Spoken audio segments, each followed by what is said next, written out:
Welcome everybody back into Nerd Sesh. As always, I'm Carson Brabber, and alongside me is Logan Camden, and we are just under a week away from the NBA trade deadline at this point. And of course, Logan, there is never a deadline without some major drama in the NBA. We all know what the big story is going into this one. Officially, Giannis Antetokounmpo is now ready for a trade from Milwaukee. He has not officially requested or demanded one, but we all know what that means. He is ready for this relationship to come to an end, and it's honestly long overdue in my perspective. Obviously, we're going to talk about a number of the contenders to get Giannis, some of the most discussed potential destinations, but I want to just start with this, Logan. Do you think this actually happens at the deadline? Will we see Giannis moved this quickly? No, I don't think Giannis gets traded, and I think you kind of hit the nail on the head with my feeling about this entire ordeal with long overdue. Yeah. I thought the Bucks should have seen the writing on the wall this past offseason and gone ahead and traded Giannis then. You may go, well, you don't ever want to give up a player like Giannis Antetokounmpo, a top 5 player on the planet, without getting requisite value back. You always think that there's a chance that if you put the exact right pieces around a player like that, there's an opportunity to contend. It's a weak East. Like, don't get me wrong, I understand to an extent Milwaukee lulling and talking themselves into maybe being competitive around them, but, like, just look at the roster, man. Yeah. Your second best player is arguably Miles Turner.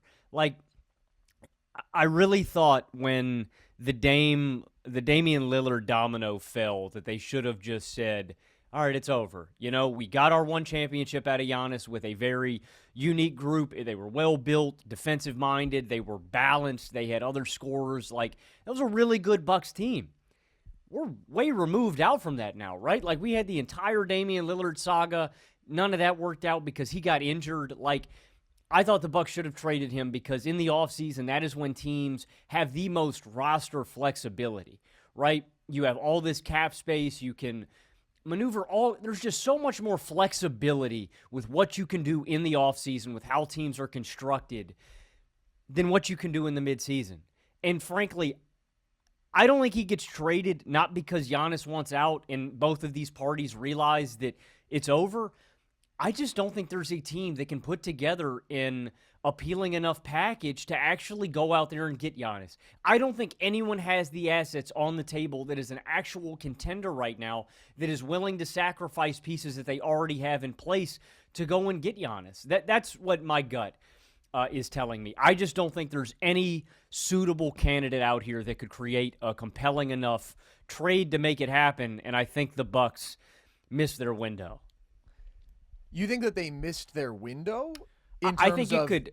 They should have done it last offseason. Now they should wait for this coming offseason. Exactly. Okay. I just don't think it's reasonable to expect that it could happen this suddenly. Like, I look at the destinations that Giannis has expressed interest in going to, and I just don't know if any of those teams can really put together, something where the fan base is going to look back at it and go, yeah, we got enough out of Giannis. Like, I wouldn't rush this process, right? Yeah. I think we've seen more examples in NBA history where a front office and a general manager has been patient with their star player and ultimately found a package. You don't want to trade an asset like Giannis for pennies on the dollar.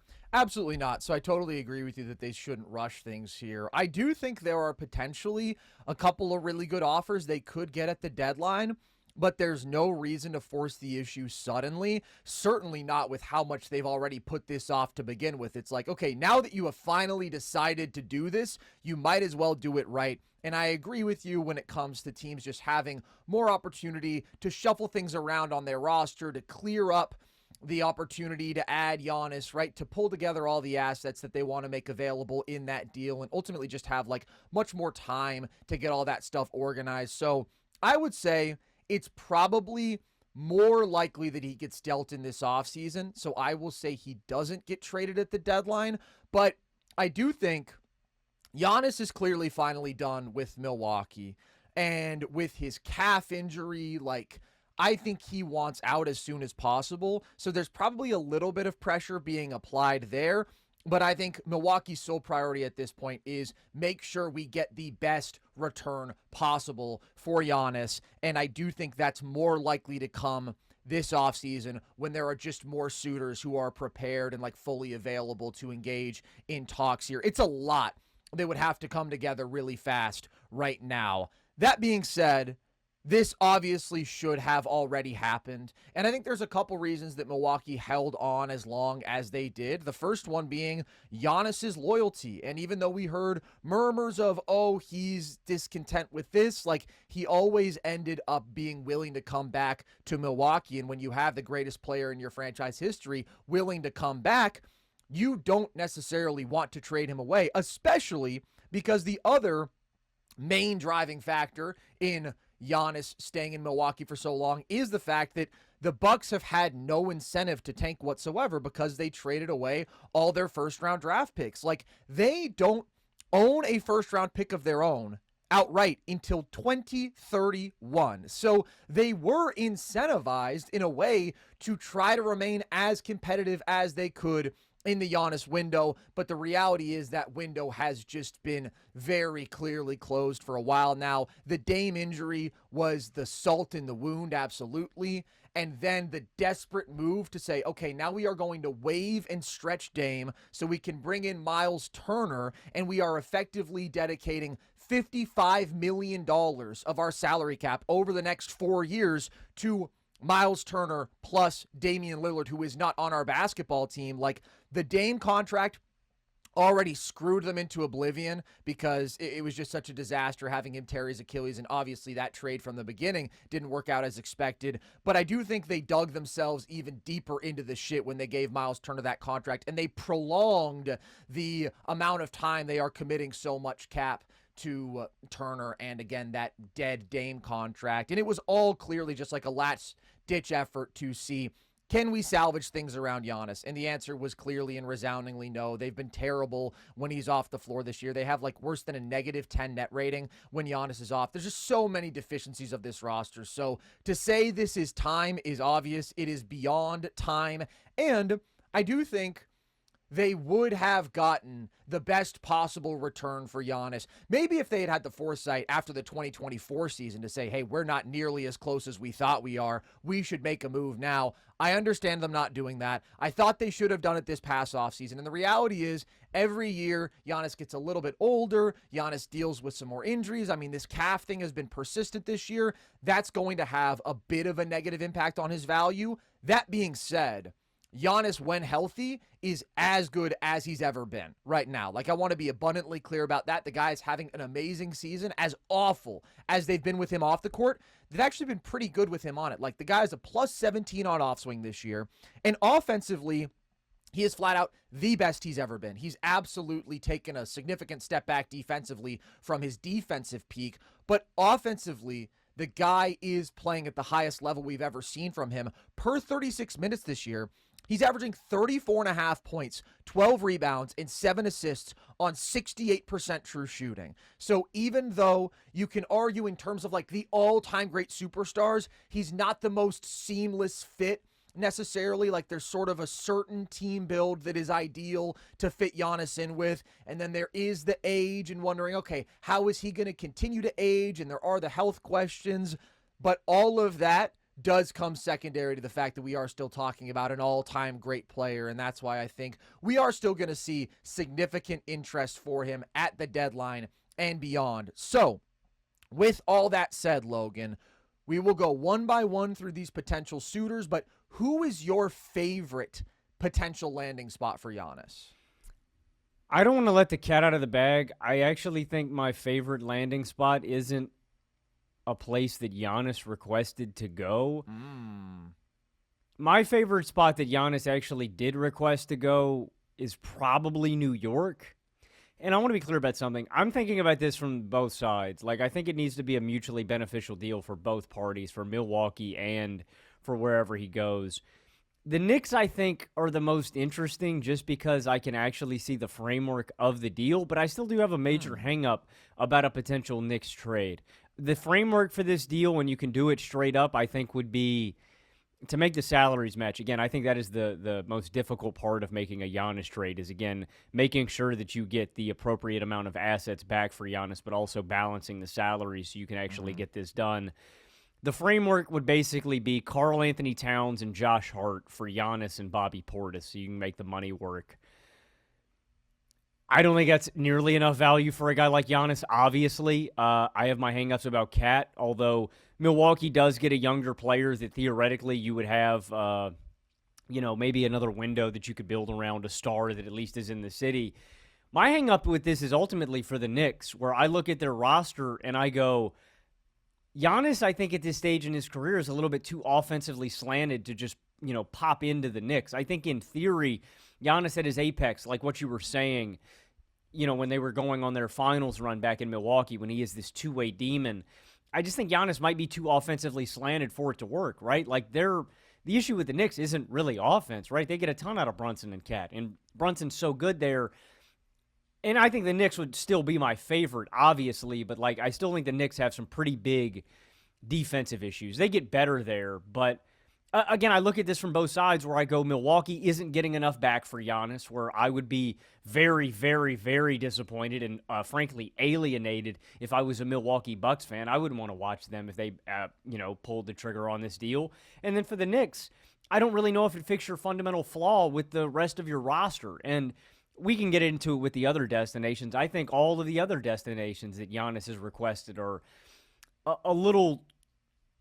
It's not a perfect fit. And maybe I'm thinking too hard of it. Maybe I am trying to just find a perfect fit that isn't there. And ultimately, there's going to just have to be some sacrifices for a guy like Giannis. But the Knicks are my favorite destination that he requested. And ultimately, I still don't really like him going to New York. Yeah, I see it definitely from the Knicks' perspective, from Giannis's perspective. I don't think there's a chance in hell this happens, though, because it is by far the worst package that anybody can put together for Milwaukee. I think Karl Anthony Towns is a negative asset if you're the Bucks, right? You are at this point, $53 million this year, man. It's getting bigger. You are looking to hit the full reset button, even though, again, you're not incentivized to tank.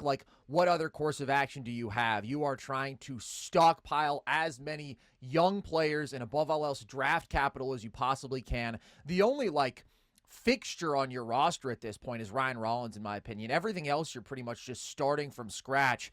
The Knicks have no draft capital to offer. They legitimately, Logan, cannot trade an unprotected first-round pick of their own because they've already given away so many picks and swaps in the Mikal Bridges deal. So if the deal is built around Cat, who Milwaukee would have no interest in, they wouldn't want to be committed to, you have no interesting young players, and then you have no first-rounders you can trade outright. I just don't think that's happening. I think the Knicks is honestly a fantasy, a pipe dream, and again, I think it would be very good in terms of the basketball for New York and Giannis, because I think the Knicks are in a place where they should take big swings that involve moving off of Cat. As I've said many times, I think their infrastructure as a team is just broken with Brunson and Cat and the catastrophic defensive duo they are, but I don't see why in hell Milwaukee would ever do this. I do see a team on the opposite coast, Logan, that probably has the most urgency of anybody to make this deal happen right now, that I do think is a much more legitimate candidate to actually land Giannis. And a while ago, I would have had this team lower down on the list in terms of potential suitors when it comes to the likelihood of them actually landing Giannis. But we have seen some of the teams that can offer the best packages, or at least teams that could have offered the best packages last offseason, go elsewhere with some of those assets, or generally just indicate we're not really interested in the Giannis sweepstakes. We feel really good about things as they are. And the absence of some of those teams in that conversation has driven this team up. I think the Golden State Warriors, Logan, are a real candidate to get Giannis. Do you think that's crazy? I mean, I feel the exact same way about a Warriors trade the way I do about a Knicks trade. I don't know what the fuck the Warriors could send to Milwaukee that makes them go, oh, yeah. Well, Jonathan Kuminga, bro? Not at all. Not Kuminga. I mean, maybe he's in the deal, although he actually makes the money kind of tricky because his contract is so big. No, the complete difference is draft capital. Where the Knicks have no draft capital to give up, the Warriors have an abundance of it. They can give up 3 firsts and 2 swaps. Steph picks. Yeah, I mean, exactly. I would be I'm not gonna lie. That gets me salivating a little bit if I am Milwaukee. Like Yeah. that does move me up. Admittedly, it's like the Lakers and those post how you viewed them before they got Luka, like the post LeBron picks or something like that. I think it's the most intriguing offer, and yet I still don't feel like it's enough. That's fair. That's fair. And by the way, there is a candidate that, again, hasn't seemingly been interested in Giannis that I think clearly would be the most win-win in terms of it would be fantastic for Giannis as a basketball destination. It would make the team that adds him like immediately maybe the title favorite or certainly like at the absolute top tier of those conversations. And Milwaukee could get a haul back in return. We'll get to them in a second just because, again, they seemingly haven't been super interested. But the Warriors could give you some sort of package that is built around, theoretically, Kuminga, Jimmy Butler, and then I would give up 3 firsts and 2 swaps through 2032. Like, the Warriors have to completely mortgage their future draft capital to make this happen, and that's essentially mortgaging their future because, like you said, once you get into the early 2030s, I think Warriors basketball is going to be in a dire spot. Now, maybe there's a possibility that by getting Giannis, they can keep him around, they can revamp around him, and maybe those end up not being like extremely high draft picks, and maybe there is hope for the Warriors to remain like a winning team because, they're getting a superstar in his own right. But that superstar is 31. That superstar is probably going to be looking at a pretty shitty basketball situation after Steph does retire, after Steph is no longer at a superstar level. So I think those draft picks are extremely valuable for Milwaukee. Yeah, they have to wait a little bit, but man, those are some primo draft picks. It is hard to make the money work with both Jimmy and Kuminga going out because they add up to like over $75 million in cap. So maybe there's a way that they can make that money work that I haven't seen, but I really tried a number of combinations of sending some Bucks role players back, and like it was tricky to make it happen. But I think they could probably go one of 2 routes without sending both those guys out, which is you build a deal around Jimmy, Pods, Moody, 3 firsts, 2 swaps, and then you get back Giannis and like Amir Coffey or somebody on a super small deal. Or the other path is you throw Draymond and Kuminga in there together, Moody, 3 firsts and 2 swaps. I would rather move Jimmy than Draymond as a Warriors fan because Jimmy is obviously hurt. He's done for the year with ACL injury, and because he's more than twice as expensive as Draymond and not more than twice as valuable. So if you were choosing between those two, my inclination would be go with the first, send out Jimmy. But like that also gives them the potential opportunity to keep Kuminga, to then swing another deal with him if they could act that quickly, because that is a movable contract in most contexts. And obviously I want Kuminga off this team for somebody who fits better, who can bring more winning value for this team at this moment. But if the Bucks want Kuminga, and if that money can work with him and Jimmy in the deal, then obviously you do that. You're not holding on to Jonathan Kuminga and making things more difficult. It's just if it so happens that you do the deal without him and then you have him as maybe a trade chip for another deal, that'd be pretty ideal. But bottom line, I think there is definitely enough here to help the Bucks reboot because those Warriors picks, once you get into the early 2030s, are probably going to be really good. And I think that means Milwaukee can capitalize on Golden State's desperation. And yet for the Warriors, okay, maybe it's desperate because you are basically saying, all right, fuck the next decade, right? It's all about right now. At the same time, I think it's probably worth it. I think it's the only path to true contention for them at this point, especially with Jimmy's injury. And once again, they owe it to Steph. This team did the polar opposite. They deprioritized this window. They said, oh, we care so much about our future, as they squandered those draft picks, as they didn't turn them into valuable win-now players.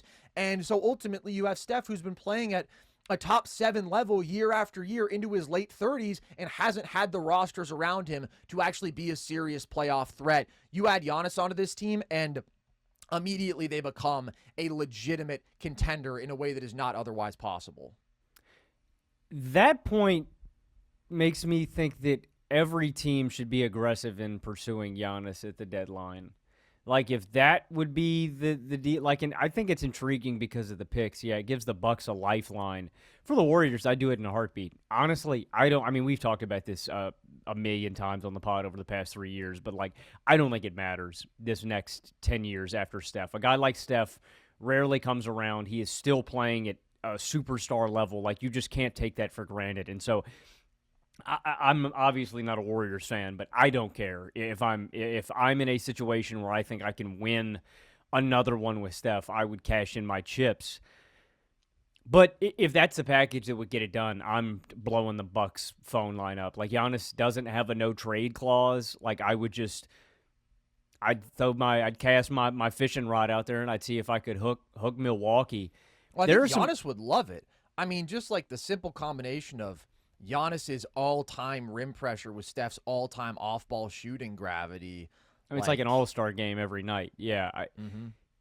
it's sick, but I still think there should be, like, if that would be a deal that would get it done, I would be blowing the Bucks lineup. There's a couple other teams that I think could throw packages out there, but Golden State seems like, just with like all of these different factors kind of coming together, Jimmy's injury, Yeah. Giannis all of a sudden wanting out and really pushing it before the deadline starts, they kind of seem like the no-brainer team that is going to make a push. And Yeah. I can see it. Like that I will say, if I was the Bucks GM, that those packages would interest me if there was nothing else on the table. And for the Warriors, this is kind of it, right? Like, they could try to go in for an Anthony Davis. They could try to make some other big splashy front court move that involves trading away Jimmy. But, like, Anthony this Davis is the move. to me is like a negative asset at this point too, dude. I don't want AD on my basketball team. Yeah, if he could stay healthy, I do think he's a great fit with the Warriors. But obviously, the difference That's a between good him one. as an asset and Giannis is absolutely gargantuan. And so is the difference in the price. And that's a consideration because you can say, I don't care about the next decade after Steph. But, you know, if you suck for a half decade plus because you traded everything away to maximize this window, like, the people making decisions care because they're all going to eventually get fired for that, right? It's not like the and Warriors fan have base been is good gonna be at. like, holy shit, we suck every year. But I agree. I still think it's worth it. I'm just saying there is a significant price to pay. It's not like the Dubs have been good at drafting anyway. Nope, that is true. That is true. And maybe, again, they can pull some magic of now we have Giannis, where the Warriors were one of the most valuable franchises in the NBA, we're a sexy destination. And again, maybe they could retool around Giannis in that future window. That's way down the line. Right now, though, I think there are some things that click with this team if you bring Giannis in. If you bring that sort of superstar level offensive player, this has been quite a good team defense. If you get Giannis out there, I mean, just his sheer length, athleticism, size, what he does on the defensive glass, even though he's not going to be fully engaged, like, he becomes part of the infrastructure of a really good team defense. I think and then having somebody else who can create so effectively with the ball in his hands alongside Steph is ideal. Some of the role players for this team, Anthony Melton has been playing awesome as of late. Al Horford has started to come into their own. Like, there is a lot to like about this Warriors team if they could just add, well, obviously, a Giannis-level player, but any sort of star creator alongside Steph, especially a guy who can contribute positive defensively, especially a guy in the front court. So I think it would be absolutely incredible if they could make it happen. You don't think Draymond is vital to a championship-winning team with Giannis if you could go and get him? Like, I think that if you had to give up Dre to get Giannis, it would be worth it because of how great Giannis is. But, like, you know, Draymond has been so solely responsible for the defense being one of the best in basketball every year. Like, I don't know. Like, I think that if you give up Dre, that kind of dings. Like, I get it, right? You still have Steph and Giannis. I just think Dre has been so important to them defensively. I don't know. I would feel bad about giving Dre up. Well, let me be clear. The vision I was just discussing is not with them trading Dre away. I think it is most likely that they trade Jimmy either alone with other small contracts and a shit ton of draft capital. You throw pods in there, who cares? Or Jimmy and Kuminga go out together. I think the Warriors are going to do what they can to hold on to Dre because, again, in terms of the value on his contract, it's just better than Jimmy's, and Jimmy has the injury. So, yeah, I think you're talking about a Giannis, Dre defensive front court tandem, a Steph, Giannis elite offensive duo. Giannis could play the 5 in extended stretches for this team, I believe, if you just look at their big man situation. I mean, I think he obviously would a lot. And so I think there's pretty good spacing around him. And then he would also play some of his minutes alongside shooting bigs. If it's Al Horford or Quentin Post, like, I think the basketball fit is actually pretty good for a number of reasons. So for a long time, I thought this was kind of a fantasy because I'm like, look, there are just teams that can put together better packages. But again, some of those teams have seemingly dropped out of the race here. There is one, though, that keeps coming to my mind, Logan. I think the San Antonio Spurs remain the best candidate to trade for Giannis. Really? Do you disagree? I just don't think it's worth it. I have been so moved by this young Spurs team that I wouldn't be willing to sacrifice any of my future assets. I think it is such a the time-old dilemma, man. I'm like, things are clicking right now. The salary cap situation is money. You've got guys who are all on the same timeline. I am more of the belief of you got a good thing going. Why even tinker with it? Like, I just think it depends. Obviously, it depends on what assets you give up. But, like, Fox, in my opinion, I was willing to trade him before the season started in a hypothetical deal for, like, Giannis. I think Fox just does so much good stuff for the Spurs right now as the second fiddle and is really important to them in a playoff run this year. Not that Giannis wouldn't be, but like then you're shifting that kind of guard burden and creation all on the shoulders of Harper and Castle. And like I like both of those guys, but that may be too much of a burden on them as young as they are. It's more so of just a thinking philosophy of you've got a good thing going, like why rock the boat more so than anything else. I get it. Let me make the case for why I think they should rock the boat. First thing, De'Aaron Fox is not in the deal, in my opinion. I think the Spurs have shown that they are so close. I mean, we're talking about them as a top 3 title contender, right? So expectations have totally shifted from the preseason, whereas coming into the year, I was saying more so, okay, let's think about the long-term timeline of these two really young guards with Wemby. Now I'm thinking De'Aaron Fox is so important in the immediate window that he is absolutely a priority to hold on to. I think the package is Harper or Castle, plus, let's say, Olynyk, Keldon Johnson. There's honestly a number of different matching contracts they could make work there. And then 3 firsts. They've got Atlanta's pick this year. They've got Atlanta's pick in 2027. They can throw in their own pick in 2029, throw in a swap. They can throw in another first if they need to. Pretty much whatever draft capital is necessary to make it work, okay? Nobody can top that offer in terms of an elite young talent, an elite young player, if it's Harper or Castle. Major draft capital, because the Spurs have a lot to throw around there, and it is an incredible basketball destination for Giannis, and the team he goes to immediately thinks, okay, we are now maybe the top dog to win the NBA title. We are certainly firmly in that big 3 with OKC and Denver. And there's 4 reasons, Logan, that I think the Spurs should be more aggressive to make this move now than I did coming into the season. And I would even be willing to move off of Dylan Harper, which coming into the year, I said, I just think Harper long-term, he's such a great offensive guard prospect. And I was like, I know, maybe it sounds crazy. It's Giannis Antetokounmpo. I would not be willing to make that move right now. Here's what's changed. Number 1, and this is the smallest thing, Harper hasn't been quite as good as I expected. I still think he's an elite long-term offensive guard talent, and I think as a rookie, honestly, like, guards often struggle, and he hasn't struggled. The perimeter shooting, obviously, is going to have to come around, but what he does as a downhill guard, his craft, his finishing, his passing, so damn good. His defensive tools even. I'm still very much in on Dylan Harper. More significantly, though, part 2, Castle has been better than I expected, like significantly so. And so Castle being so impressive makes Harper more dispensable to me because they do have another super athletic downhill 2-way playmaking guard who is balling out. And obviously Castle's the better player right now, but he is also a year older. The third thing is that the Spurs are so much better than I expected, right? I was more focused coming into the year on, okay, Dylan Harper's 20 years old, right? Let's prioritize that window of what he and Wemby, who's still only 21, by the way, can do together a decade from now, okay? Like, we got to really think big picture because I thought the Spurs were going to be like a fringe playoff team. And now the Spurs are a contender that has had the best formula to beat the best team in the NBA this year, as is.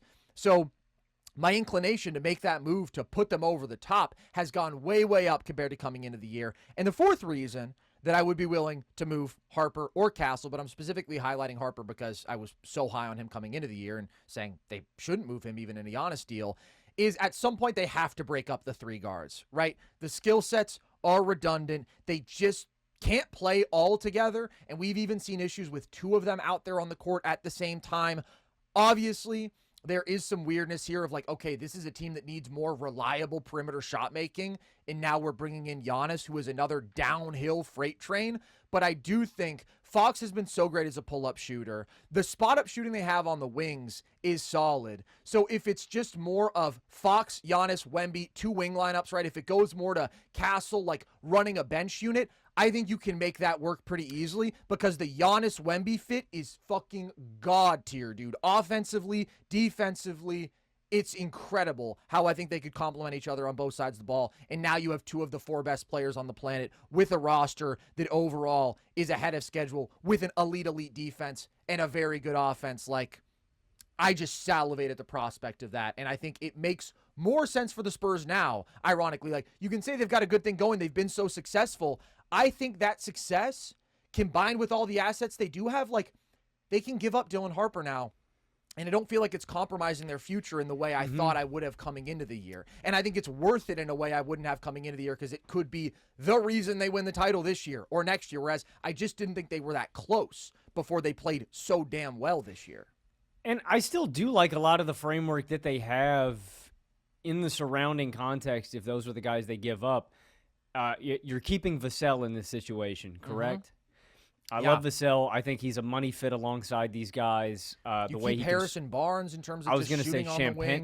You keep Champagny, Barnes. The wing depth is good. You've got Cornette still off the bench. The Spurs are still rolling a solid 9 to 10 deep, even if they give up some of these assets to get Giannis. And, I mean, just as like a basketball fan and an enjoyer of historic basketball, holy shit, dude, this is like putting together the New Age Twin Towers. It's like putting David Robinson and Tim Duncan in the modern era together again, and it's honestly eerily similar just at like the stage of the careers, you know, where those guys were, right?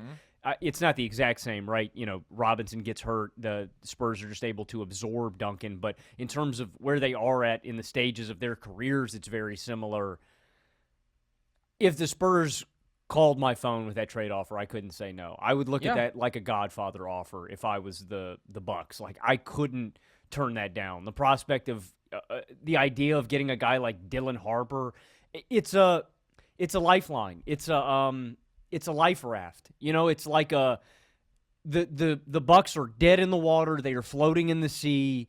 Nothing. There's no islands. There's no boats. There's no nothing. Like, this is here you go. We're giving you a future superstar down the line because I'm so confident in Dylan Harper developing.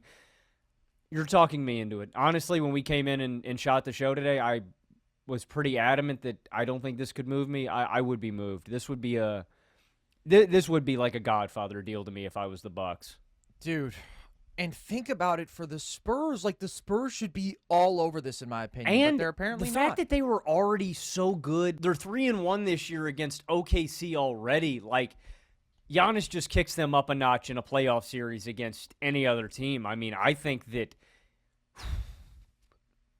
they're definitely top 3. I don't know. I would have to really think on if they would bump over the healthy Nuggets.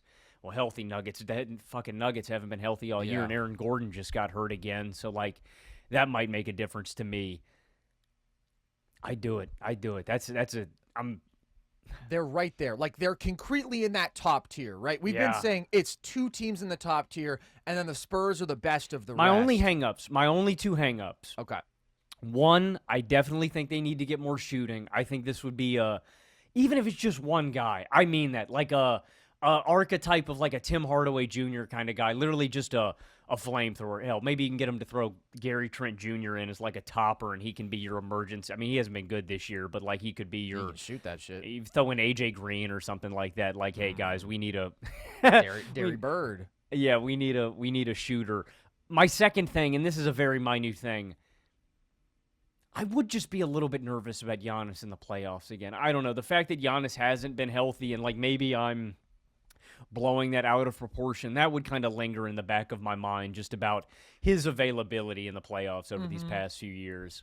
Yeah, and I get that because when you're building around a player like Wemby, every major move that you make is so damn important because if you miss, well, there are big-time consequences for that. And, like, the good news is there's going to be multiple iterations of building around Wemby, okay? Because this guy's a top 4 player in the league at 21 years old. So that means that there's going to be this window, and then there's going to be another window after that.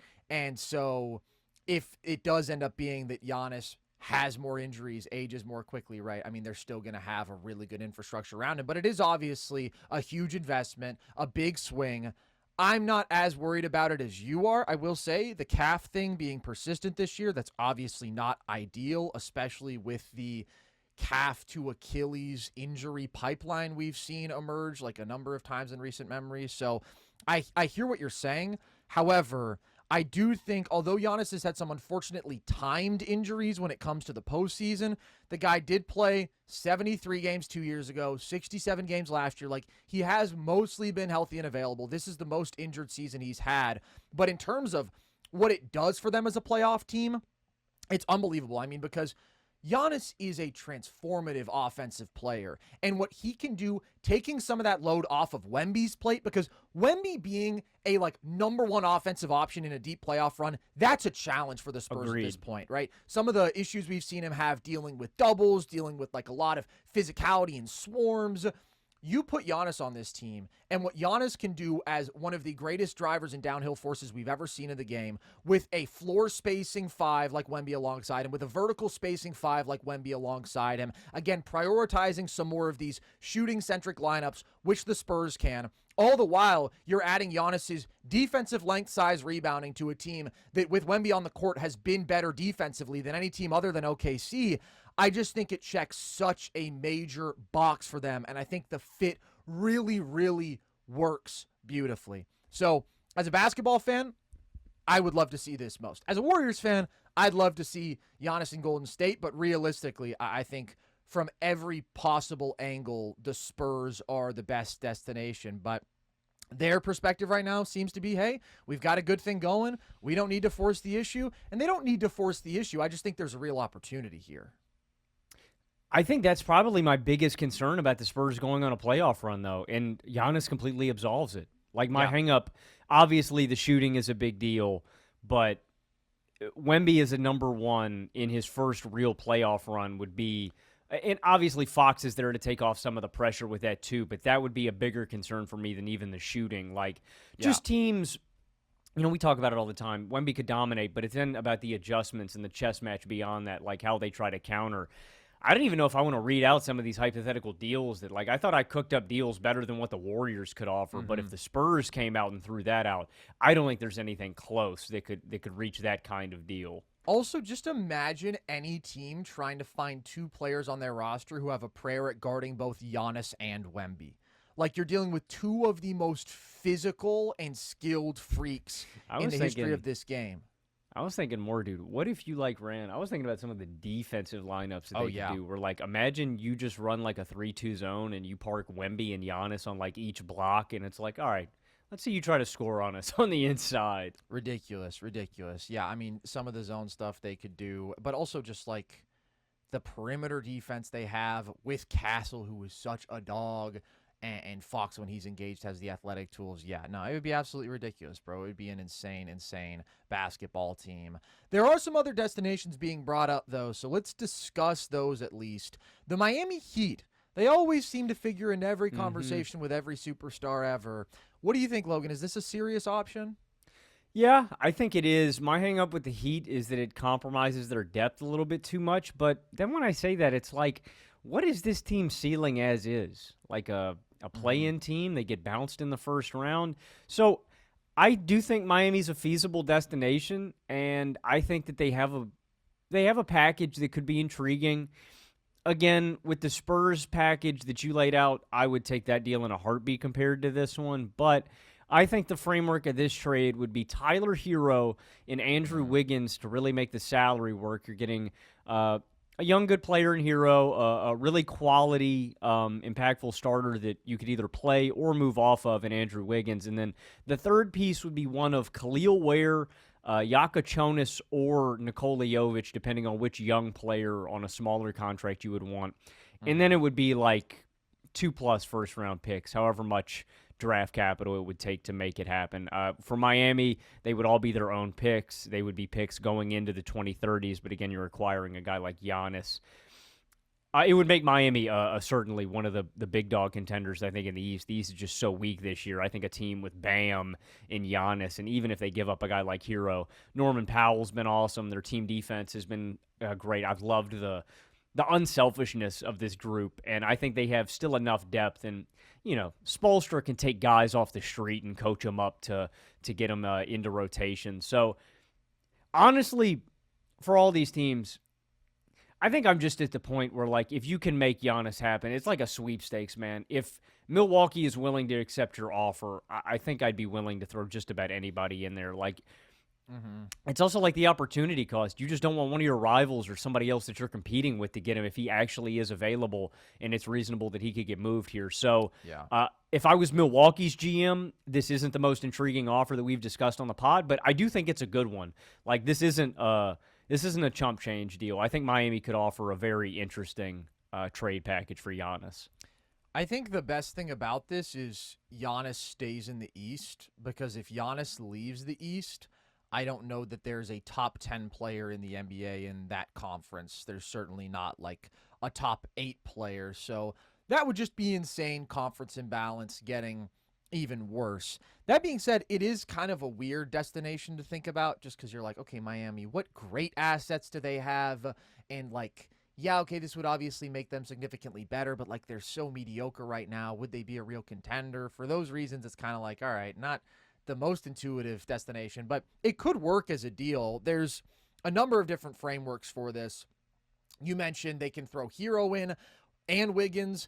I think it's just as likely that they go with one or the other, because they're both at about that $30 million kind of number. And I think the inclination is to say, oh, well, the Bucks would want Hero. He is a Milwaukee kid, but I don't know that Hero's that appealing to them as a long-term asset. I think he's definitely more valuable to Miami if they're trying to build a team with Giannis going forward. So I think Miami might be able to hold on to Hero and sweeten the deal in some other ways and say, okay, we'll give you Khalil Ware, we'll give you Jaquez, Davion Mitchell can be a contract they throw in there. Like, really, whatever it takes probably to get this deal done. But 2-3 interesting young players, 3 firsts, 2 swaps, and then bam. Let's say they build the deal with Wiggins in there instead of Hero. Now going forward as Miami, you've got a core of Hero, Norman Powell, Giannis, Bam, with some solid wings in there, Fontecchio, Jovic, Larson. Like, you'd be pretty damn good, man. I mean, you've got some real firepower offensively in that backcourt. You've got shooting to play around Giannis.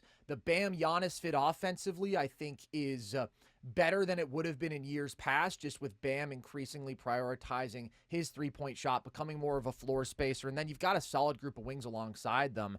I think this would make them like a legitimately very good basketball team, and for Miami, that's worth doing, because they have this gene where they always want to be competitive, they always want to be interesting, and that's one thing, but as is, they are competitive, but not interesting, not a serious threat to do anything, with like a smattering of interesting young players, but like no cornerstones. So it's not a bad offer for Milwaukee. That being said, if this is the best thing the Bucks are getting at the deadline, I would say we'll wait until the offseason. And Giannis, I think, honestly, would probably feel the same way, because I think there are better basketball destinations for him too. This is like kind of a C+B- deal in a lot of ways. Is there any chance Giannis would get traded within his own division?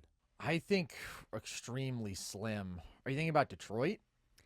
I'm thinking about Detroit and Cleveland both. I think that both teams could offer something very interesting. I haven't done for Detroit, I wrote it out after your Golden State spiel just because I think even this trade is more intriguing. You could get like Ivy and like, I don't know, some filler guys like Harrison LeVert and a bunch of first-round picks from Detroit. I was thinking about more of that for think Detroit about how much more valuable the contender. Warriors' future firsts are than Detroit's. Yeah. Cleveland, though, I think is an interesting destination just because Garland and Allen, I think, are so easily like you could move those guys. But I don't know. That's like trading. A Giannis Mobley front court, I would cream until the day I die. I mean, that would make the Cavs the clear favorite in the East. And by the way, I think so look too. out for those Cavs. Look out for those Cavs. They've been hooping as of late. The vision is finally going to become true, Logan. I think that's very unlikely. And neither of those teams have really been named as serious suitors. And I do think, again, Cleveland, there's a chance they shake this things is up more after just this like year with how it goes down. This is more of a pipe dream. I just think it would be if either of those teams could make a deal, I would definitely fire. But I don't think Milwaukee would want to trade them to a team they see, all year long. Regionally close, the last team that was named as like one of the four major suitors at this point, Minnesota. I just don't think there's really any chance that happens. I don't think that they're a good candidate on either end. I think it's kind of a weird fit, but it's more so just the assets. I don't think they have. Yeah, what do they give up? Jaden McDaniels, Julius Randle. Yeah, well, they would have to give up Randle for sure in terms of contracts and maybe throw McDaniels in there, like maybe throw Naz Reid in there. Regardless, it's doing a lot to deplete their roster, and they don't have valuable first-round picks because they're going to be picking in the mid-late 20s for a long time because they're really good. So that one doesn't make sense to me, but I wanted to at least mention them since they've been named. I mean, you argued, I think the best place. I'm there with you. I think the Spurs are probably my number one spot now. I really like that deal. It would be incredible. They were my favorite candidate in the offseason, but I like it more now because of all the reasons that we laid out there. The big game is almost here, and there's no better way to cash in on America's biggest sporting event than Prize Picks, where it always feels good to be right. This week's Prize Picks has a special max discount for the big game live in the app now. Drake May just needs one passing yard for the max discount to win. Just add another player to your lineup, and if your picks hit, you can cash in. It's super easy to get started on Prize Picks as they're available in all 50 states. And with the new social feeds feature, you can share Prize Picks with your friends and copy lineups from winners with a single click. Copy lineups you like or use them as inspiration for your own picks. You can even follow Prize Picks partners like us and tailor-fade our picks with just one click. Prize Picks also now has early payouts. If your player gets off to a hot start, you now have the option to cash out those winnings before the game even finishes. Download the Prize Picks app today and use code NERDSESH to get $50 in lineups after you play your first $5 lineup. That's code NERDSESH to get $50 in lineups after you play your first $5 lineup. Prize Picks, it's good to be right. That being said, Logan, the deadline is not all about Giannis. We are going to see other action. So as we prepare for that big day, which top-tier contender do you want to see make a move, Logan, and what do you want to see them do? What are we defining as top-tier contender? Be How high? generous. Well, How high? we just said that there's only two contenders in the top tier, so let me expand that a bit and just say which contender, obviously not including Giannis stuff that we just talked about. I've got a few teams, actually, I would say. Two teams I'll lump together to start off. I think both the Houston Rockets and Minnesota Timberwolves should make a deal for a guard at the deadline. And I don't know who that guy is. If it's, I've heard Kobe White's name get shopped around there a lot for Minnesota specifically. I've heard that rumor. That would be intriguing. Really, any playable guy that can just handle the ball and make good decisions and not dominate the rock. Houston, I just think it's so clear that they need a guy who can take on that kind of responsibility, but also be a kind of tough, over-the-top shot maker. Like, there's just such a supreme burden on KD and Sengun, and I really like Jabari Smith Jr., but some of these lineups can just be so frustrating. Their shooting and their spacing is so compromised with some of these lineups, and I really feel like I don't know if it would bite Houston in a first-round series, but I have to feel like in a run at some point, some team is going to figure out how to guard them over 7 games and just stifle that offense enough. And you can wait another year, and you can wait for Fred VanVleet to get healthy, or I think they have enough defense and athleticism that I would be willing to trade away somebody to go and get that guy. And standing pat, to me, is not the play at all for Houston. When you have made a win-now move like you did to go and get Kevin Durant, make the trade. Like, I just have to feel like there's somebody on your roster that you could swap and get that kind of guy. So Houston is one. And then, I've been bringing up Minnesota all year long as the candidates. And again, I don't know if Baron J is the answer. I like what they have found with their front court depth. They've got Naz Reid, they've got Gobert, they've got Baron J, they've got Randall. Like, front court, I don't really feel like they need to focus on heavily. It really is that guard spot where Conley has seriously regressed over the past 2 years. Rob Dillingham is unplayable. Dante DiVincenzo and Anthony Edwards are your only real playable guards that you trust and depend on. Jalen Clark and Terrence Shannon Jr. have been disappointing to me in terms of their offensive repertoire and responsibility. Like, you know, Minnesota and Houston are both in this, like, 5 to 7 range for me as contenders. And if they went out and they got that guard, they could leapfrog and be definitively in my top 5. It's just such a glaring weak point for both of these teams. And I know we've brought them both up as teams that have needed to make deals, but we always say it. You've said this since the dawn of our podcast, Carson. If you're not getting better, you are effectively getting worse. And at the deadline, there are going to be competitors against you that are going to go into the playoffs and make big-time moves to get better. Don't be one of these teams that sits on their hands and gets smoked. I'll make a football comparison, but it's like teams like the Buffalo Bills at the deadline didn't do jack shit. And that's not the reason they lost in the playoffs, but like Jacksonville got better at the deadline. There's always going to be teams that you are going to run up against in the playoffs that are going to get better at this deadline. Don't be one of the chumps that doesn't make any moves. Scare money, don't make no money, and you're a competitive basketball team that has real playoff aspirations this year. Pull the trigger. Make something happen. Yeah, Minnesota and Houston are super logical destinations, and I think they're both teams that we looked at preseason, and we were like, okay, these needs are going to have to be addressed at the deadline, right? It was like Houston, they're probably going to have to make some sort of move for a ball-handling guard, even though props to them for making the funkiness work as well as they do. I do think there are cracks there in terms of their half-court offense, as you're saying, particularly over a 7-game playoff series that should be addressed. And then Minnesota, right, we knew just with the major regression of Conley, point guard was going to be such a clear hole they'd have to fill, and it certainly hasn't been Dillingham, and Busy Bones Highland gives you some fun minutes out there, but like they need an actual upgrade there. And backup center, I think also they should be looking to upgrade at.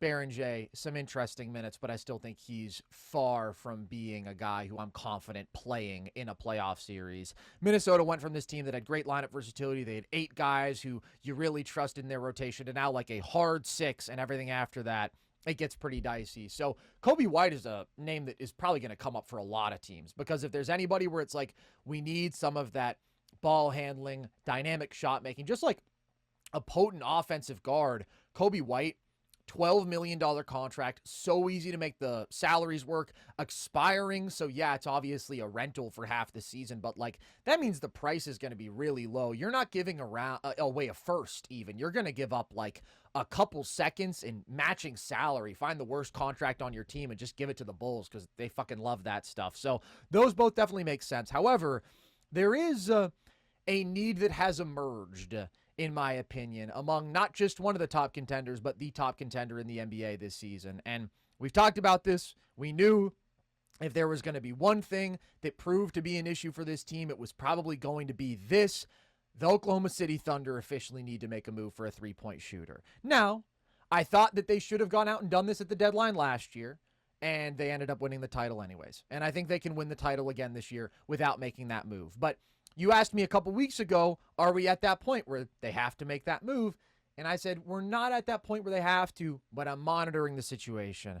I think we've seen enough frustratingly bad offensive performances from the shooters around Shai Gilgeous-Alexander to say this is an upgrade that with the asset pool they have, with a number of pretty good mid-sized contracts they can move, like they should absolutely be targeting a meaningful upgrade here, because frankly, Logan, even though this team is 38-11 and early in the year, I thought they were maybe going to set the wins record, right? We were talking about them as being one of the greatest teams ever, and I still think the Thunder are the title favorite, and I still think they have an all-time great defense, and Shai is all-time great, and et cetera, all the usual glaze.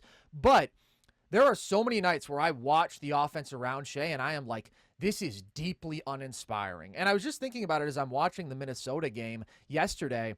There is an element of just like a gut feeling of watching certain role players, supporting offensive pieces for Minnesota and being like, oh yeah, Dante DiVincenzo, he's a weapon as a movement shooter, right? He takes that look from beyond the arc. I think it's going to go in. Naz Reid, okay, what he can do off the dribble, what he can do in transition. Like, these are elite shooters of the basketball. These are dudes who you have to be concerned about when they're on the floor, who I expect to make shots from beyond the arc. And then I'm watching the Thunder on the opposite side, and I'm like, yeah, Lou Dort, no, I'm not confident in that shot. Cason Wallace, no, I'm not confident in that shot. And the problem is these guys are mediocre spot-up shooters, and they bring very little offensive value outside of that, right? We're talking about a lot of awesome defensive players, obviously, okay? That's the construction of this roster. It is a defensive roster, but the offensive limitations that come from having a bunch of below-the-rim athletes, guards, wings, who aren't comfortable handling the ball, who don't create offense, who are pretty much there to stand in the corner on the wings and knock down three-point shots and aren't even that good at that, like, it comes back to bite you from time to time. And that's what we've seen with OKC as they have started to drop more games, as they are just 14-10 in their last 24 games after that 24-1 start they had. They're 14th in three-point percentage. They're 22nd in wide open three-point percentage. Like, guys miss good looks a lot. And we can't be surprised by it at this point, right? We saw it in the playoff run last year where they had a brutal three-point shooting postseason. And by the way, they still won the title because they're that good. But I don't know how you can look at this one need and say, okay, if we address this, we maybe launch ourselves back into our own tier, or we reestablish ourselves as the clear top dog. Whereas now it's like, yeah, there's a vulnerability here, and you know how teams are going to play you. You know teams are going to go to zone looks. You know teams are going to send super aggressive gap help towards Shea. Shea is unbelievable.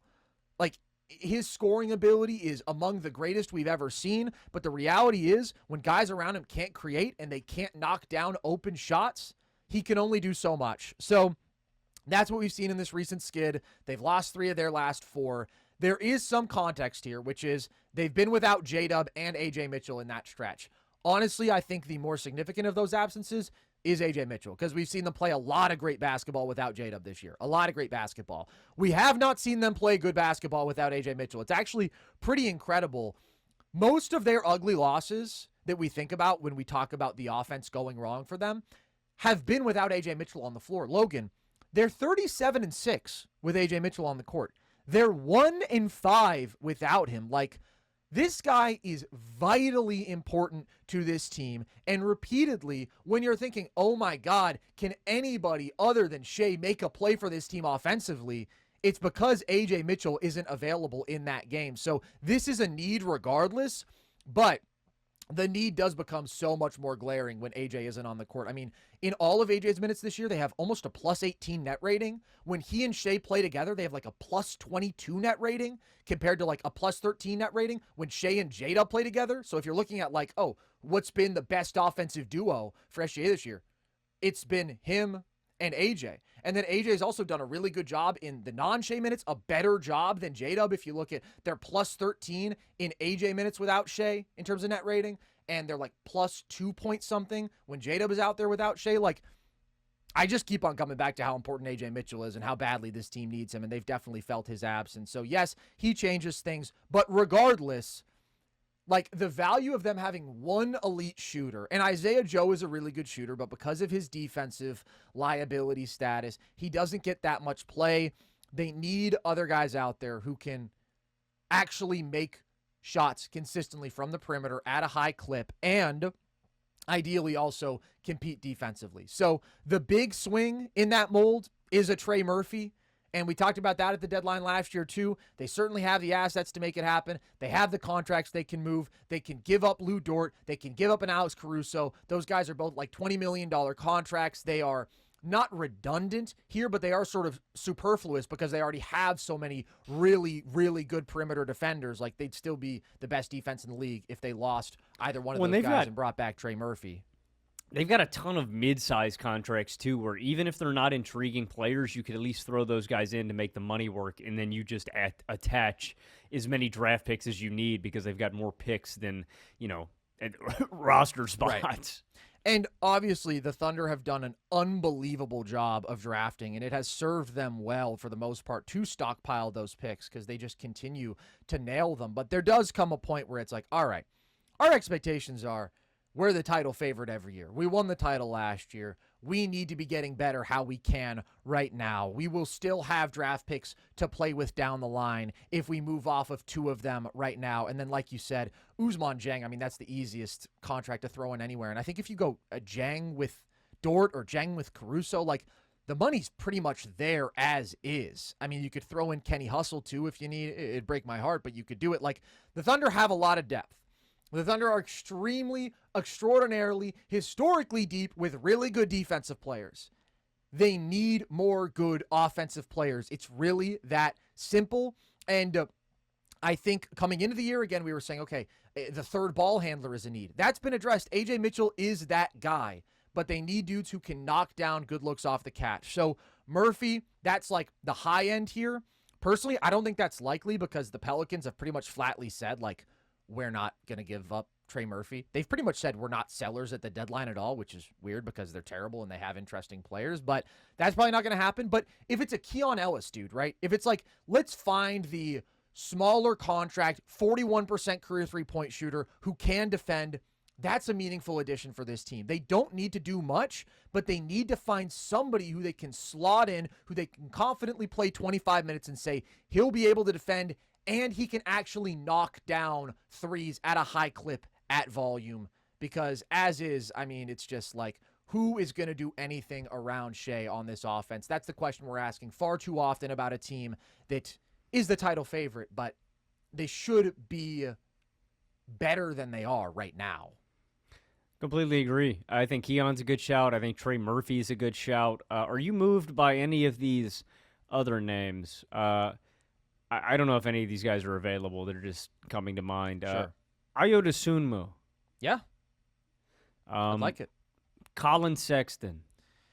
Ooh, I don't want to see Sexton leave Charlotte, man. I mean, they're having too much fun. But They are.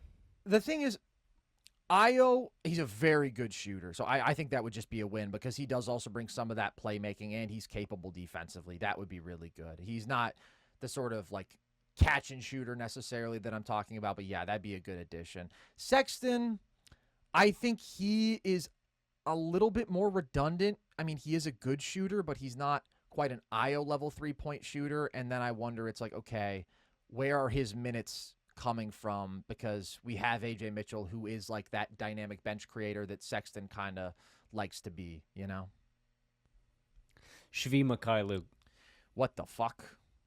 You're not rocking with Shvi Mikhailuk, bruh? What is this? Some sort of statement in solidarity with Ukraine? Shvi Mikhailuk. Talking about He's the gonna Oklahoma bang City Thunder here, Logan. He's going to bang threes. He can shoot that shit for sure. Yeah. No, I don't think that's the move. If you're going to go with a white boy shooter, like, see if you can get a Luke Kennard from Atlanta or something. Like, let's dream a little bigger than Shvi Mikhailuk.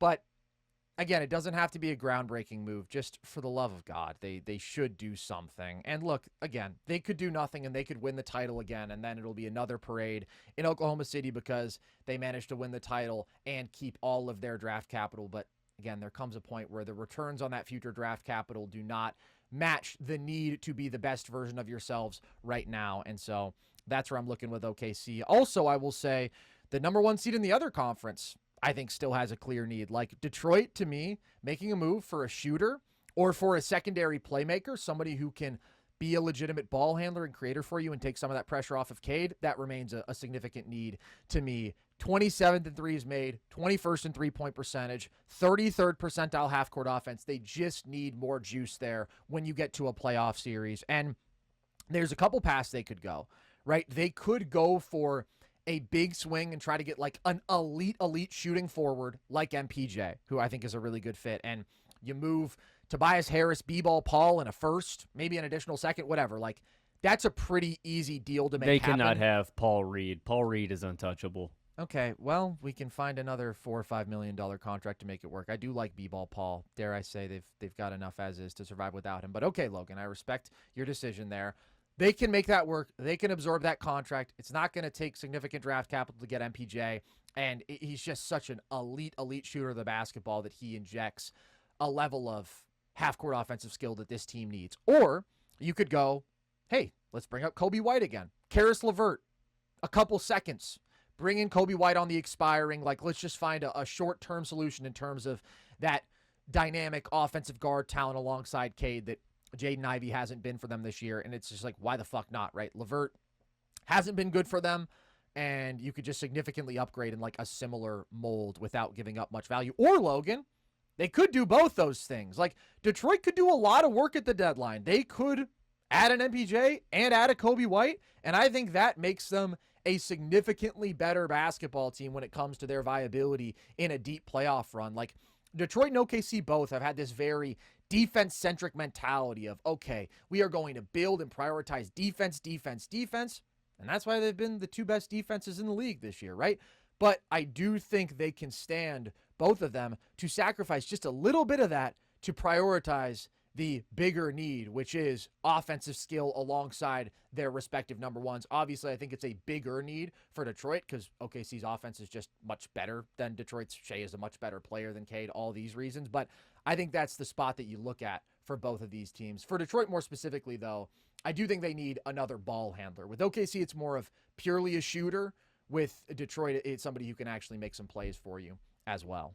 I was trying to figure out how to make like a Zach LaVine deal or something work just because of like his scoring skill set, but he's got such a gargantuan contract. Yeah, I'd be good off that if I'm Detroit. I mean, that dude would be the antithesis of our gritty, defensive, rebounding culture. Oh, yeah, he's not going to do none of that shit, but he's going to get buckets.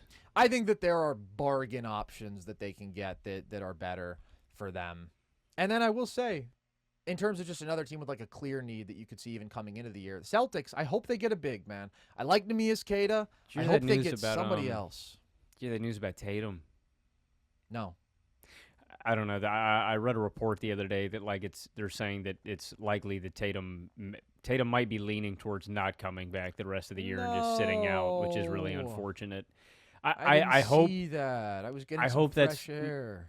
I hope that's not true. I hope that Tatum does return and comes back in a big way, but I also hope he prioritizes his health. And I always tell 100%. like my friends this when we play basketball, like if you're ever doing something and your body says like, "Hey, I need to stop. I need to," just listen to it. Don't, because your body's not gonna lie to you. Like I remember one time, man, I was running all the time and like my knee was hurting and I like did this toxic masculinity shit where I was like, yeah, man, I got to keep running because if I don't keep running, I'm a bitch. And then I shredded my knee and I couldn't run for 4 months. So just listen to your body, man. Like that's just what I hope Tatum does is like if his body is saying like my knee isn't ready, trust your gut. Because Halliburton, I saw that story about Halliburton the other day too where he was at practice and he said that he was just getting cooked by Ben Mathurin. Like, that's the one thing above else. I just don't want him to rush it. But I was 100%. optimistic, man. The Celtics have looked so good this year. Yeah. First of all, Jason Tatum, take all your medical advice from Logan Camden. He is a doctor. He is a physio. And he is also your good friend. You and Jaylen Brown should shave your head and join the solidarity of the bald NBA brothers. That's a good point. I mean, they both had their times where they had the very, very tight fade. But now they Jaylen Brown doesn't even have hair. Yeah. That's just like, spray paint. That's true. That's a good point. That is a bummer. That being said, I have grown increasingly optimistic about Tatum returning only because Tatum has grown increasingly optimistic, right? I mean, the reporting has been, this is an unprecedented recovery, and he's out there working out in front of media, and he looks good. So from the jump, like, it was going to be incredible if Jason Tatum came back this year. And I'm saying it was going to be. Like, we don't know what's going to happen. He may still come back, but that is a little disappointing. I assume that means that something happened or something didn't feel great because, I mean, he's been so, like, full steam ahead, full confidence. Again, literally made a point to work out in front of media a week ago. But 100%, be cautious, right? Your team has an opportunity. Your career is the most important thing. Your health is the most important thing. There will be more opportunities in the future. The team's in a great spot, regardless of whether or not you come back this year. And regardless, they do eventually have to find another center alongside Neemias Queta, maybe even better than Neemias Queta. I've seen Zubac's name thrown around, but then I've also seen that the Clippers turned down a trade from the Celtics for Zoo. So I don't know if the Clippers want to move off of him with how they're playing right now. It doesn't have to be a guy as good as Zoo, but I do still look at that as a need for Boston. This episode is brought to you by Rocket Money. It is not easy to keep track of all your finances on your own, at least not for me. You got so many different recurring subscriptions and bills and expenses. It's easy for stuff to get lost in there. That's where Rocket Money comes in. Rocket Money is a personal finance app that helps find and cancel your unwanted subscriptions, monitors your spending, and helps lower your bills so you can grow your savings. With Rocket Money, you can combine your checking, savings, loans, and investments all in one place to get the clearest view of your financial picture. Rocket Money can also track subscriptions and has the ability to cancel unwanted subscriptions within the app with a few taps, saving you time and avoiding unnecessary and unwanted charges. Let Rocket Money help you reach your financial goals faster. Join at rocketmoney.com/nerdsesh. That's rocketmoney.com/nerdsesh. rocketmoney.com/nerdsesh. But speaking of the Clippers, Logan, my God, they are playing some good hoops as of late. And specifically, one individual is having a major statement kind of season that I don't know if it's getting enough credit, but it's been incredibly impressive. Is Kawhi Leonard still a top 10 player, Logan? Is that what he's going out there and proving this season? When Kawhi's available, yeah, I think he has to be. I mean, when I was making my list, I couldn't name 10 better. I mean, it is kind of ridiculous what he's doing this season. This year, 28, 6, and 4 on 50, 40, 94 splits, 63.1% true shooting, with over 2 steals per game. He's the 6th most efficient 25-point-per-game scorer in all of basketball this season. It is his most points per game he's had since joining the Clippers, since his first year, his most field goal attempts since his first season with LA, and it's the most efficient scoring season in his entire career, the highest true shooting percentage of his career. It's ridiculous that he's doing this at, age 34. Absolutely incredible. He's got a 10-point on-off swing. Yeah. And since joining the Clippers, this is a 6-season sample size. He's given the Clips 25, 6, and 4 on 50, 40, 88 splits, 61.3% true shooting. I mean, we can run down the names. These guys I would all have above Kawhi still at this point. Jokic, SGA, Giannis, Wemby, Ant, Steph, Luka. And this is where I think it's a little bit of a conversation. I would personally still have Kevin Durant over Kawhi. That's partly due to availability stuff. I just know what KD's giving me, but you could argue Kawhi there. Then I get into Donovan Mitchell, I don't know, Jalen Brunson, Cade Cunningham. I think if Tatum was healthy and available, he would also be in my top 10, but he's not. So I'm just going over guys that are actually available. LeBron, we would have had here. He's fallen like a stone. LeBron just doesn't have the gear to click into, I think, on a night-to-night basis. Quite literally. And I'm saying this as the guy who's argued this a million times. The only argument against Kawhi is his availability. It is the only knock on him. He is such a damn good player when he's out there. Since joining L.A., he has played in just 57.8% of regular season games, 299 of 518, and he's played in 70% of playoff games. So, that's the only knock that I think you can have against Kawhi. When he's available, he's unstoppable, and it's different in a way that he was from when he joined the Clippers, right? He still had that burst and that elite athleticism and that kind of explosiveness, and now it's more predicated on IQ and being methodical and his old man strength. He's doing it in a different way, but ironically, Kawhi is arguably more effective than he's ever been before. I think healthy Kawhi is a top 10 player. I couldn't argue against it. All those guys that I was saying that I'm arguing below him, I don't know, man. Donovan Mitchell's a beast. Jalen Brunson's a monster. Cade Cunningham's awesome.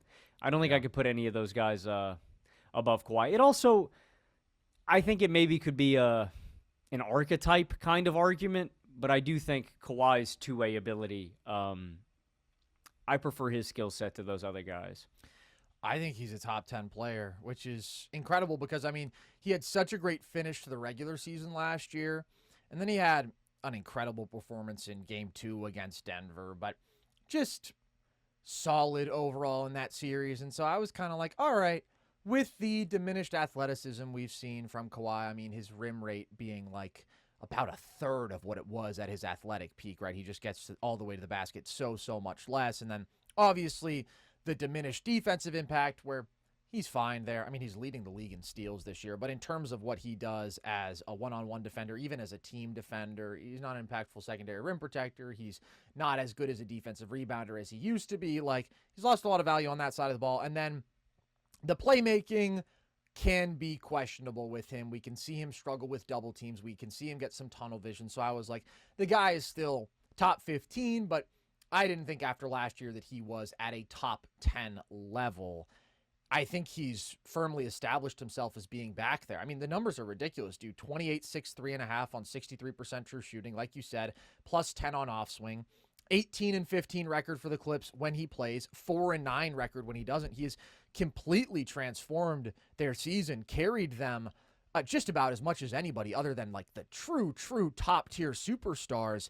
The overall scoring efficiency at his age, and considering that he doesn't get all the way to the rim anymore, is absolutely incredible. I am blown away, Logan, by this entire generation. And I'll lump Kawhi in, even though he's a couple years younger than some of these other guys. But specifically, I mean, you look at LeBron, Steph, KD, Harden, Kawhi, all of them, and the fact that they're still scoring at this level in their mid to late 30s or early 40s for LeBron is ridiculous.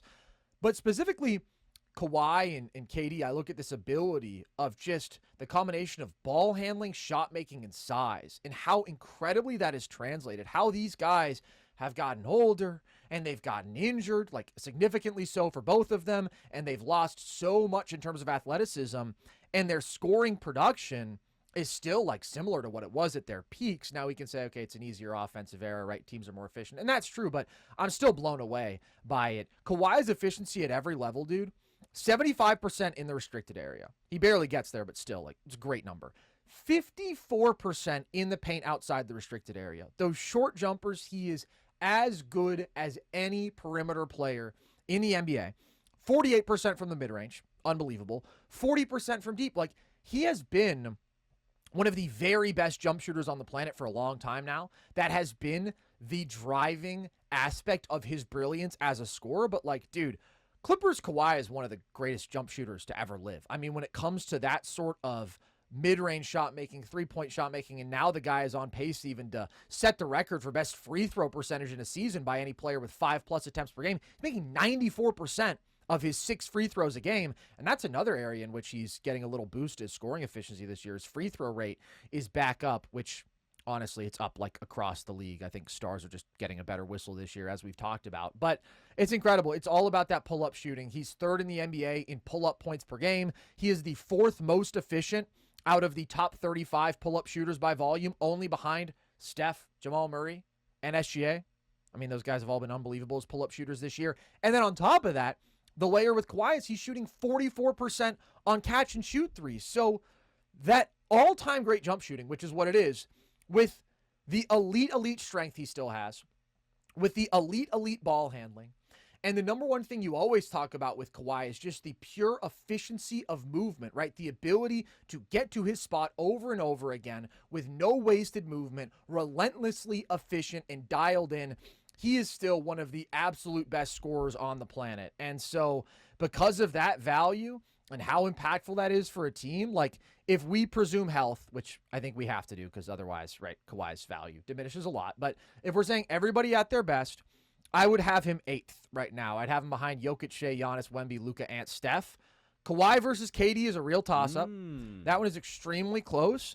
The reason I would give Kawhi the slight edge is because of his strength and how it translates to the playoffs, because of how well we have seen him perform in those physical, slow-down half-court environments where he can still work his way to his spot no matter what.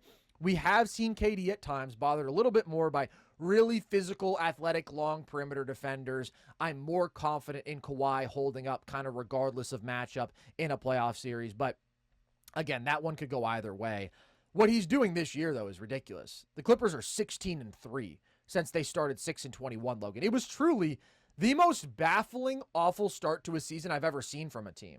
Even though Kawhi was hurt, I was just like, with the talent they have, there is no fucking way they are this bad on both sides of the ball. And it turns out they aren't at all. They have been statistically the best team in the league for like more than a month now. They're second in offensive rating. They're 6th in defensive rating in that time. So the Clippers are coming, man. And Kawhi is coming, and they're going to get into the play-in at this point, and you're not going to want to see them when they get there. You're not going to want to see them in a first-round series. Like, it's been a great turnaround just to get closer to what we expected preseason. They're still not going to win as many games as we expected, but with how the year started, I've been very, very impressed, and I think Kawhi deserves a lion's share of the credit there. I also asked this question on Twitter last week. Who do you think's the better LA team, Logan? I asked this after the Clippers beat the Lakers. I think they're both, if they make the playoffs, are both destined to lose in the first round. But I think I would agree. take the Clippers. I I agree mean, on both counts. they're more talented. They're more talented, they're deeper, they're more balanced in terms of the two sides of the ball. I don't think it's like a clearing or anything, and I think both of these teams are ultimately like pretty mid plus, if we're going to use the lingo of the kids. But it's just kind of crazy considering one of these teams started 6-21 and the other team was getting really hyped up. I think the overarching point that you're hitting on is more impressive, though. It is ridiculous, just the modern longevity. And I don't know if it's just up to medicine and just, our trainers are so much better now, but it's incredible. And how all of these guys have become not just great, but like borderline elite jump shooters to extend their careers. Like, KD and Steph were always like that, but like for LeBron and Kawhi over the course of their careers, like that has provided, such an extension. Like, and that was like why MJ was so effective when he was old and, with the Wizards, like after that injury, and he's still putting up 20 points per game. Obviously, he's still 7 years out from a guy like Kawhi, and LeBron's in his 40s too, but it really can extend the life. But it's not just like they're some of the best jump shooters in all of basketball right now, Dude, and even KD, has gotten much more efficient as a jump shooter, and I think that's mostly due to improved spacing around him and, just this improved offense league-wide, and a lot of it has to do with the ability of his supporting cast to, not constantly clog up the elbows and shit and actually have good spacing around him. But the fact that, like, every year now KD shoots, like, 52+% from mid-range and 40+% from three. He didn't used to do that even. So, yeah, it's incredible, all these guys, the elite jump shooting, how it's prolonged all their careers. Most points per game in NBA history after turning 35, Logan. You know who the top four are? They're all playing right now. It's KD, LeBron, Steph, Harden. I can't remember the order exactly. Now, obviously, none of those guys are done playing. Okay, so, like, maybe those numbers drop. But Kawhi is certainly in good form to join that list next year when he turns 35. It is incredible. But we're not talking about what once was with Kawhi. We're talking about what is right now, and I didn't know where we were going to teeter on that line. Like, this is the best season that Kawhi has had in several years now. It's really, really, really impressive stuff. Speaking of impressive stuff, Logan, I just want to give a shout out and talk about this team for a second, because much like the Clippers have been balling and dominating teams sort of in silence just because they started the year so slow, this team has been on a tear of their own. Are the Charlotte Hornets the most underrated team in the NBA? They might be the most underrated team in basketball. The Hornets are fun. I think, I don't know, for me it'd be like them or Portland. I like Portland a lot. I just like their brand of basketball maybe a little bit more, but you liked any of the free throws? Bruh. I like defense. I like Portland's defense, but I like the way Chauncey Billups gambles on basketball games. That's my favorite part of Portland. Yeah. Charlotte's really good, and Charlotte just did something. Them and Cooper Flagg, I think him and Kawhi just combined for like the highest scoring head-to-head points between rookie battle of all time. Yeah, and like crazy efficient. Coop was 20 for 29. What was Kawhi? He was like 10 of 14 or some shit. It was ridiculous. They were balling. Agreed. And I think also the other thing I read, I think it was on NBA.com. I think they said it was the highest scoring pair of college teammates ever to go head to head against one another as rookies, which is incredible. Yeah. What an awesome game. I think the Hornets starters might be like maybe the most underrated starting five. I really think they figured something out. I like the balance of the offense now. And it makes sense, right? The Hornets are just more talented than they've ever been before.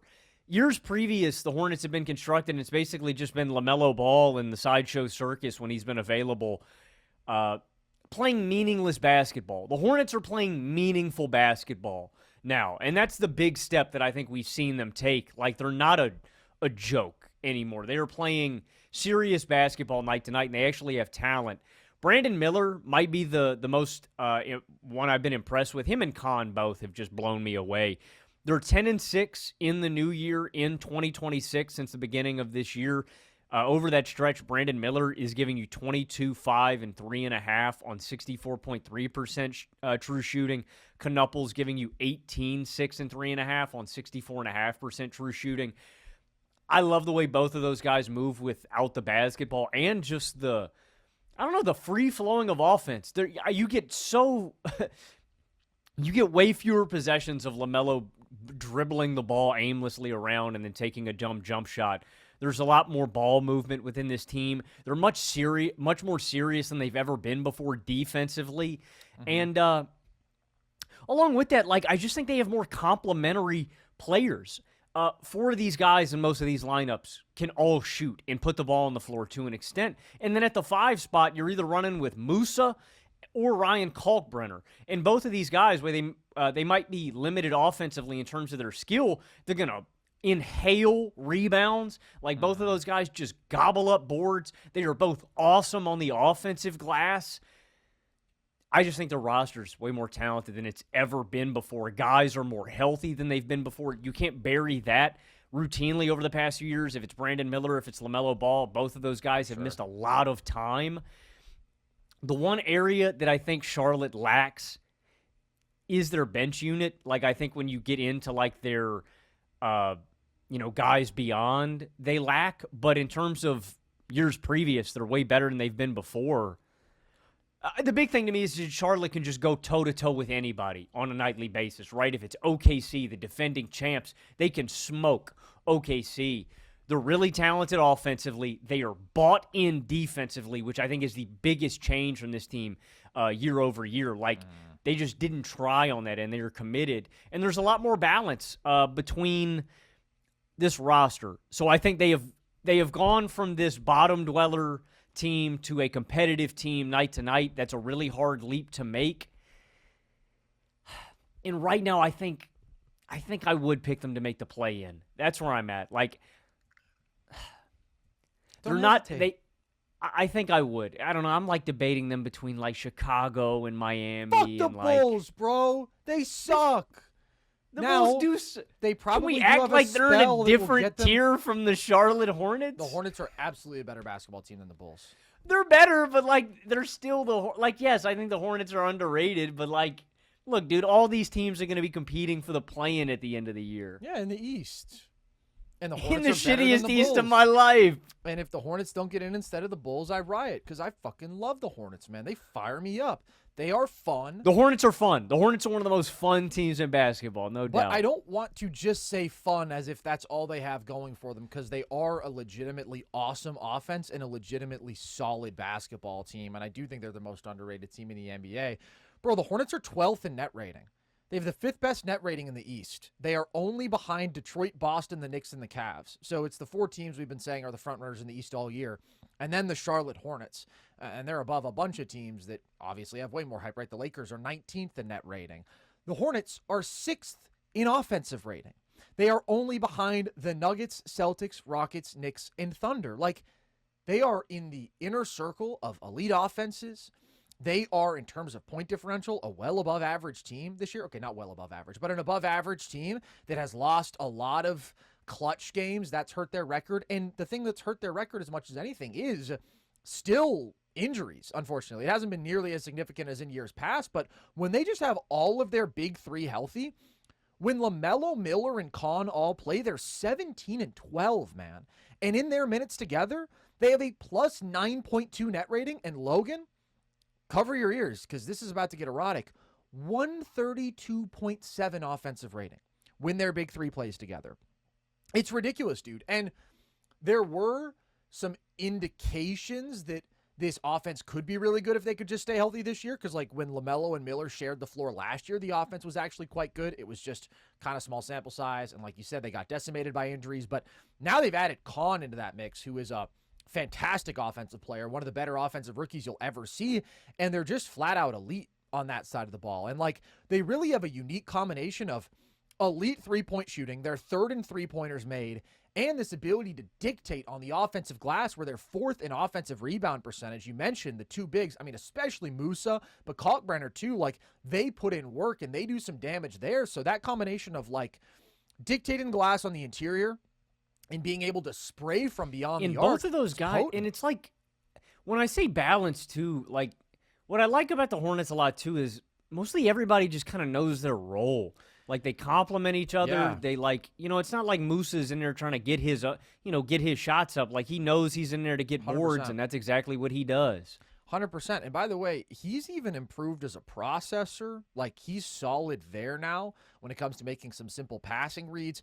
Kalkbrenner, has been the most efficient finisher in basketball this year, pretty much. And a lot of that is dunks, but he's got good short-range touch, too. And when it comes to everybody playing their role and complimenting each other and just feeling like you're getting the most out of this team on both sides of the ball, that's where you got to give a lot of credit to Charles Lee. Charles Lee is pretty goated, man. He might be the most underrated coach in the NBA right now because nobody's really looking at the Hornets, but he's good, dude. I've been impressed. So that offense, it's tough to guard, dude. The shooting of the big three is crazy. I believe they are the first team ever to have 3 dudes who are all making 3+ threes per game. So the concern with building around LaMelo and Miller was, well, neither of these guys pressure the rim a lot. They can both struggle finishing at the rim, but they've been able to overcome that to be a good offense by just having this insane collective 3-point shooting. And, for LaMelo to have that sort of shooting around him is fantastic when it comes to just what he can do out of pick and roll and the passes that he can make there to create open shots for teammates.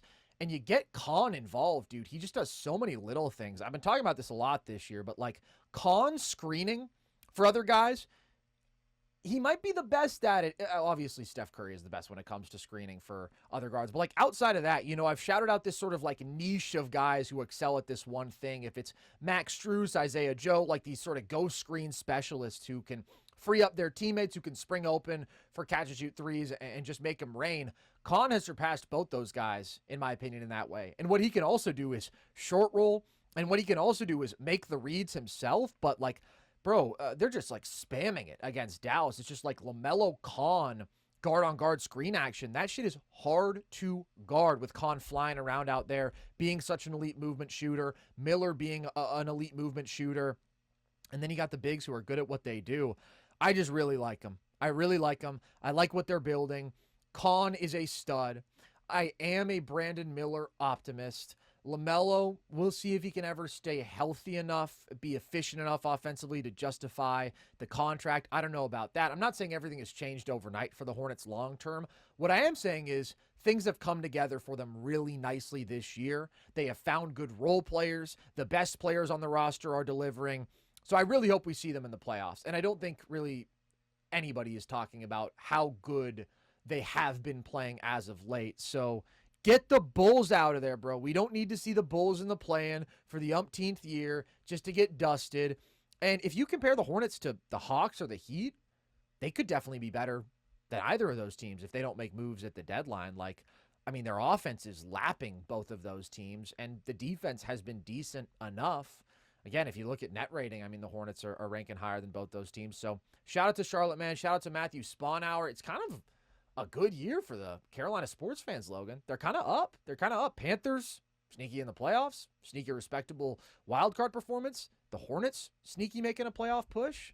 They've been through a lot of suffering, but maybe 2025, 2026 is their year. Yeah, they have turned it around. The other guy I want to shout out is LaMelo, too. I think not only has LaMelo benefited from having more competent teammates, but, I think LaMelo's more bought into this kind of team-centric style of play, like you were talking about with Coach Lee. I don't know, he's not just dominating the rock as much as he used to. And the Hornets just play such selfless basketball, man. It's fun.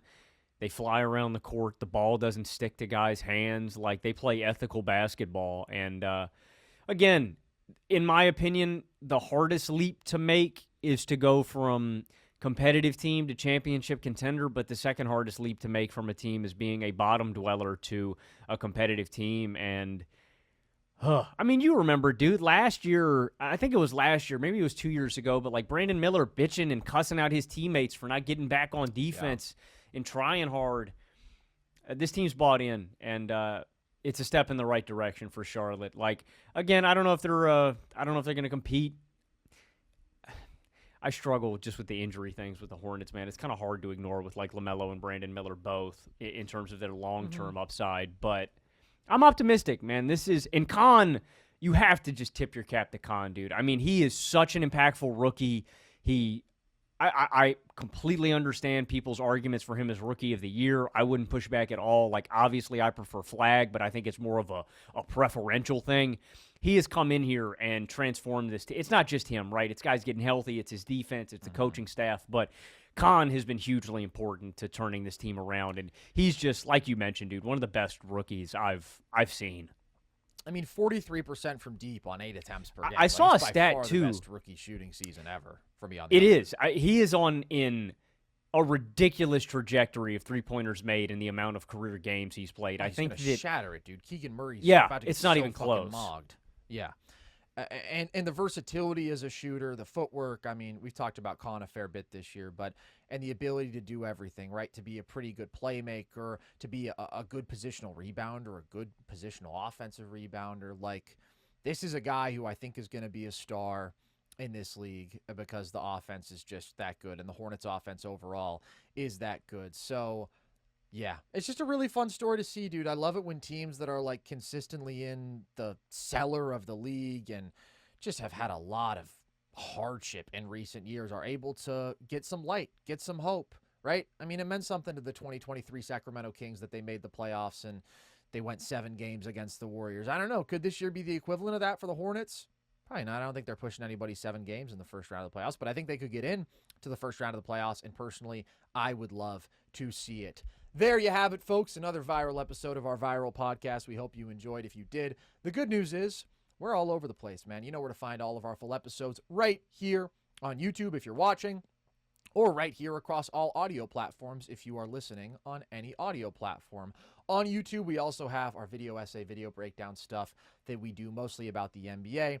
As I mentioned last show, I would love to be getting out another one of those this week. I can't because my computer broke, so alas, my hands are tied, not by Logan for once, but by technology. But we'll be back to that soon, and if you want to follow us across social, you can do that. TikTok, Instagram, @NerdSesh, Twitter, @Nerd_Sesh to see clips from the show, graphics from the show, and all of our short-form trivia content. Also, don't forget, as much as we love the NBA, the Super Bowl is coming in hot, and we did a Super Bowl NFL mailbag show that went up early Thursday morning that you guys can go and peep as well. So, with that, as always, appreciate you guys oh so much. I've been Carson Brabber. I've been Logan Camden. And this was Nerd Sesh.